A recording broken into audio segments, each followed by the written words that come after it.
కూటమి ప్రభుత్వ ఏడాది పాలన ప్రజల మన్ననలు పొందేలా ఉందని విశాఖ ఉత్తర నియోజకవర్గ జనసేన ఇన్ఛార్జ్ పసుపులేటి ఉషా కిరణ్ అన్నారు. నియోజకవర్గ పరిధిలోని ఏడాది పాలన సంబరాల్లో భాగంగా ఒక స్కూల్ ఆవరణలో విద్యార్థులకు, మహిళలకు ముగ్గుల పోటీలు నిర్వహించారు. రాష్ట్రంలో 100% స్ట్రైక్ రేట్ నెలకొల్పిన పార్టీగా జనసేన రికార్డు నెలకొల్పింది అన్నారు. గత ఏడాది జూన్ 4తో రాష్ట్రానికి పట్టిన పీడ విరగడైంది అంటున్న ఉషా కిరణ్ తో మా ప్రతినిధి Durga Prasad face to face చూద్దాం.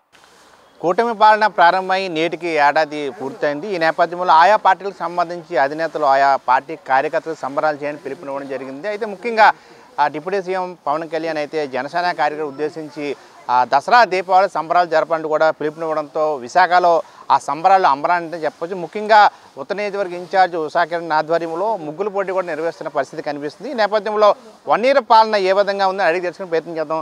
మేడగా నమస్తే. ఏదైతే కూటమి పాలన అధికారంకి వచ్చి ఏడాది పూర్తయింది, ఏడాదిలో పాలన ఏ విధంగా ఉందనుకుంటున్నారు?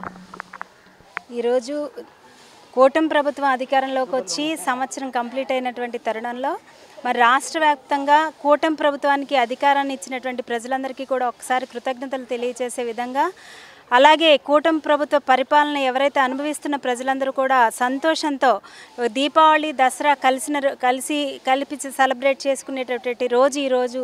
కాబట్టి ఖచ్చితంగా ఇదందరం మనం ఒక పండగ వాతావరణంలో సెలబ్రేట్ చేసుకోవాలి, ప్రజలందరికీ మన ఆనందాన్ని పంచాలన్న ఉద్దేశంతో జనసేన పార్టీ అధ్యక్షులు పవన్ కళ్యాణ్ గారు ఈరోజు మరి కార్యక్రమాన్ని సుపరిపాలన అందించినటువంటి దినంగా ఈరోజు ఆయన కార్యక్రమాన్ని ఏర్పాటు చేయడం జరిగింది. గతంలో ఏదైతే వైఎస్ఆర్ కాంగ్రెస్ పార్టీ అధికారంలో ఉన్న సమయంలో మరి అంధకారంలో ఆంధ్రప్రదేశ్ నెట్టవేయబడి దాదాపుగా 10 లక్షల కోట్లకు పైగా అప్పులతో అంధకారంలోకి వెళ్ళిపోయినటువంటి ఆంధ్రప్రదేశ్కి మరి మంచి ఎక్స్పీరియన్స్ ఉన్నటువంటి నేత ముఖ్యమంత్రి నారా చంద్రబాబు నాయుడు గారి సారథ్యంలో, అలాగే ఉప ముఖ్యమంత్రి వర్యులు పవన్ కళ్యాణ్ గారి సారథ్యంలో ఈరోజు రాష్ట్రం అన్ని రంగాల్లో కూడా ముందుకు వెళ్తుందన్న విషయాన్ని మరొకసారి మీ దృష్టికి తీసుకొస్తూ మరి ఈరోజు కూటమి ప్రభుత్వం ఏర్పడడానికి ప్రధాన భూమిక వహించినటువంటి నేత పవన్ కళ్యాణ్ గారు. ఈరోజు 3 పార్టీలు కలిసి ఇంత 100% స్ట్రైక్ నెట్ జనసేన పార్టీ అధికారంలోకి వచ్చింది అంటే ప్రజలు ఎంతగా జనసేన పార్టీని, పవన్ కళ్యాణ్ గారిని,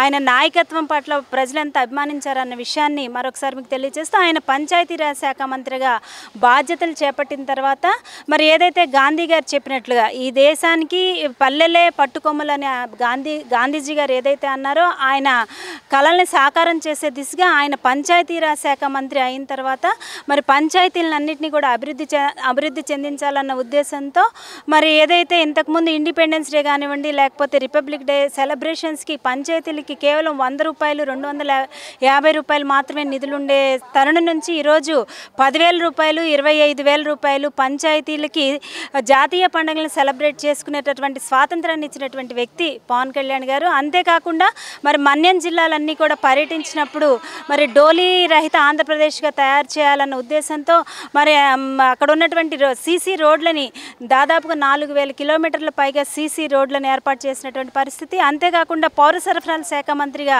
జనసేన పార్టీ నుంచి నాదెండ్ల మనోహర్ గారు మరి క్రియాశీలకంగా బాధ్యతలు చేపట్టడమే కాకుండా మరి 3 గ్యాస్ సిలిండర్ సంవత్సరానికి 3 గ్యాస్ సిలిండర్లను అందించడమే కాకుండా మరి ఈరోజు అన్ని రేషన్ షాపుల్లో కూడా దాదాపుగా 29,700 రేషన్ షాపుల్లో మరి ఇదివరకట్లాగా ఎక్కడ ఏ డిస్టర్బెన్స్ లేకుండా నేరుగా ప్రజలే వచ్చి రేషన్ తీసుకునే అవకాశాన్ని కల్పించే విధంగా ఆయన కూడా రేషన్ షాపులను పునరుద్ధరించడానికి మరి కూటమి ప్రభుత్వం చర్యలు చేపట్టడం, అంతేకాకుండా అమరావతిని రాజధానిగా మరలా పునర్నిర్మాణం చేయడం, మరి అనేక రకాల సంస్కరణలు తీసుకొచ్చి ఈ రాష్ట్రానికి ముందుకు పరిగెత్తించడంలో అటు చంద్రబాబు నాయుడు గారు, ఇటు కూటమి ప్రభుత్వం, మరీ ముఖ్యంగా పవన్ కళ్యాణ్ గారు ప్రధాన భూమిక వహిస్తున్నారన్న విషయాన్ని తెలియజేస్తుంది. మీరు చెప్పండి, మీరైతే సంబరాలు చేస్తున్నా కానీ వైసీపీ మాత్రం దీన్ని వెన్నుపోటు దండంగా చిత్రీకరించి వాళ్ళ నిరసన కార్యక్రమం చేపట్టారు రాష్ట్ర వ్యాప్తంగా. దీని మీరేం చెప్తారు?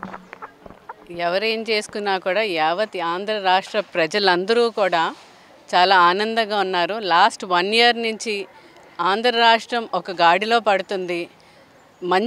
మంచి సుపరిపాలన అందినందుకు ఆంధ్రప్రదేశ్ రాష్ట్రం ప్రజలందరూ కూడా ఈరోజు జన సైనికులు, నాయకులు అందరూ కూడా ఈరోజు సెలబ్రేషన్స్ చేసుకుంటున్నారు. పొద్దున్న సంక్రాంతి, సాయంకాలం దీపావళి చూస్తామన్నట్టు చాలా చక్కగా హ్యాపీగా ఉన్నారు. కాబట్టి ఇంతమంది వచ్చి పార్టిసిపేట్ చేయడం జరుగుతుంది.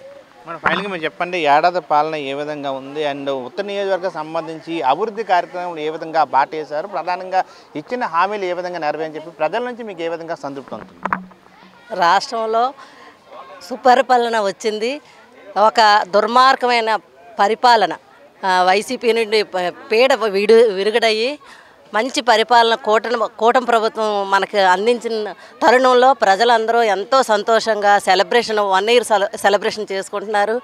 ఒక పండగ వాతావరణం, సంక్రాంతి దీపావళి పండగ వాతావరణం ఇప్పుడే ప్రజల్లో కనిపిస్తుంది. అలాగే మన కూటమి ప్రభుత్వం ఎన్నో మంచి కార్యక్రమాలు చేసిన సంతోషం ప్రజల్లో ఉంది. ఇంకా మిగతా రోజులన్నీ కూడా చాలా సంతోషంగా సెలబ్రేషన్ చేసుకుంటారు.